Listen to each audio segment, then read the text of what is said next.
अभी हाथों में मतलब हॉकी स्टिक, रॉड आदि आदि और वो लगातार उसके बाद कोई बातचीत नहीं, सीधे वो ऐसे मारपीट। जिस तरीके से घटनाएं हो रही हैं, अगर भविष्य में ऐसे होते रहा तो छात्र क्या पसंद करेंगे जाना यूनिवर्सिटी हम में? लोग मेरे साथ 2 लोग और घायल हुए, लेकिन सबसे ज़्यादा चोट ये अब साजिश हमने आइडेंटिफ़ाई किया और नाम हमने पुलिस को बताया और अन्य भी जो-जो वहाँ जो-जो घटना हुआ, पूरा घटना का प्रकरण। पहले विश्वविद्यालय में छात्र जो थे वो कलमों से इतिहास लिखने के लिए जाते थे विश्वविद्यालय में पढ़ाई करने। लेकिन अब संगठन के नाम पर जो लोग ढकोसलेबाजी कर रहे हैं और आपराधिक तत्व के तरह मतलब एक दूसरे छात्र नेता के ऊपर जिस तरीके से प्रहार कर रहे हैं वो कितना संवेदनहीन है, ये इसका प्रमाण जो है अभी हमारे साथ इस वक्त हमारे साथ मौजूद है विकास यादव, जिनके ऊपर बीते दिनों हमला किया गया है। क्या वजह था हमला का? देखिए, वजह तो अभी हम लोग को भी पता नहीं है कि किन कारणों से हमारे ऊपर हमला किया गया है, ठीक है? लेकिन जिस तरीके से हमला किया गया है वो पूरा मतलब गैर लोकतांत्रिक है कि हम लोग कैंपस में काम करने वाले लोग हैं। शिक्षा व्यवस्था, बेहतर शिक्षा व्यवस्था पर, रोजगार पर, समाज में एक डेमोक्रेसी मेंटेन हो, कैंपसों में एक डेमोक्रेसी मेंटेन हो, हम लोग उस पर काम करने वाले लोग हैं, हम लोग उस पर आंदोलन करने वाले लोग हैं।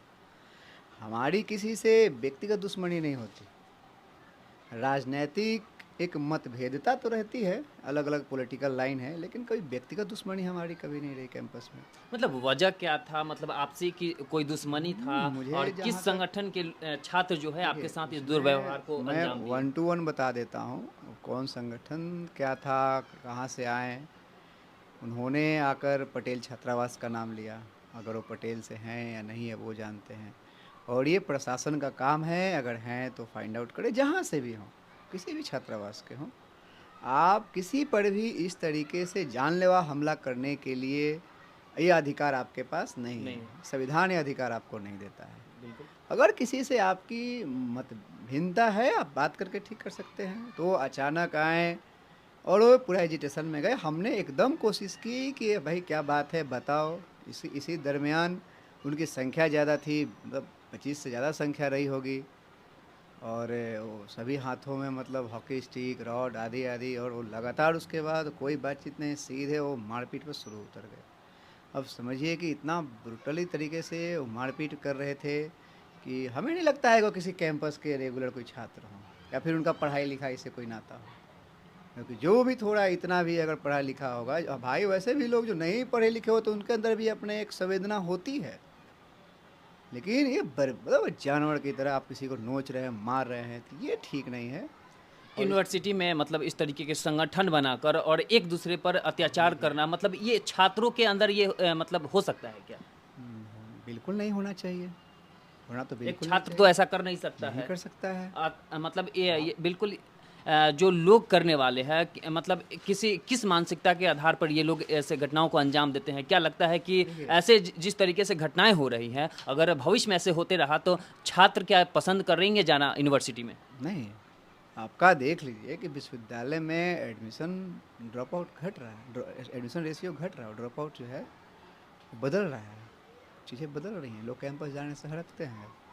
और लोग जो कैंपस जाते भी हैं, एडमिशन ले भी लिए, तो क्लास आने से बचते हैं कि भाई कब कहाँ मारपीट हो जाए।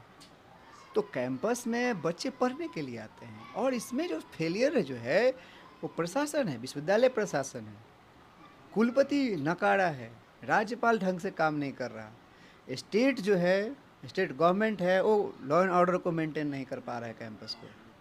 शिक्षक कर्मचारियों की बहाली होनी चाहिए तो कैंपस में आप पुलिस फोर्स उतार दे रहे हैं। बनना हॉस्टल चाहिए तो आप आगे बिल्डिंग तोड़कर किसी और को दे दे रहे हैं। हम लोग तो बाकायदा ये मानते हैं कि पटना विश्वविद्यालय के तमाम छात्रावासों में, बिहार के भी तमाम विश्वविद्यालय के छात्रावासों में एकदम बेहतर सुविधा होनी चाहिए जो देश के अलग अलग केंद्रीय विश्वविद्यालय के छात्रावासों में है। आपके साथ जो बदसलूकी की गई, मतलब आपको कहाँ-कहाँ चोट आया? कितने ये लोगों को घायल किया गया? उसमें हम लोग, मेरे साथ 2 लोग और घायल हुए, लेकिन सबसे ज़्यादा चोट ये अब साजिशन है या कोई राजनीतिक दुश्मन है या कोई क्या है, ये वक्त के साथ पता चल जाएगा। लेकिन इससे हम लोग ये डरने वाले नहीं हैं कि बिहार में बेहतर शिक्षा हो, बेहतर रोजगार हो, कैंपसों में बेहतर शिक्षा हो, नई शिक्षा नीति बिहार में नहीं चलने देंगे। इन सवालों से हम लोग भागने वाले नहीं हैं, इन सवालों पे हम लोग काम करेंगे। ये जो घटना घटी है मतलब कॉलेज के कैंपस में घटा है या नहीं, फिर कैंपस से थोड़ा आगे है, भिखना पहाड़ी जगह है, वहाँ भी कैंपस के ही लड़के दिखते हैं। छात्रों का एक बड़ा समुदाय वहाँ रहता है। कैंपस क्या है, कैंपस एक बाउंड्री है। पूरे बिहार में, पूरे देश में छात्र रहते हैं। जहाँ छात्र है वहाँ ऐसा का कामकाज रहेगा। ऐसा सिर्फ बाउंड्री के भीतर थोड़ी किसी काम करता है कि विश्वविद्यालय में स्पेसिफिक हम यही काम करेंगे, ऐसा नहीं है।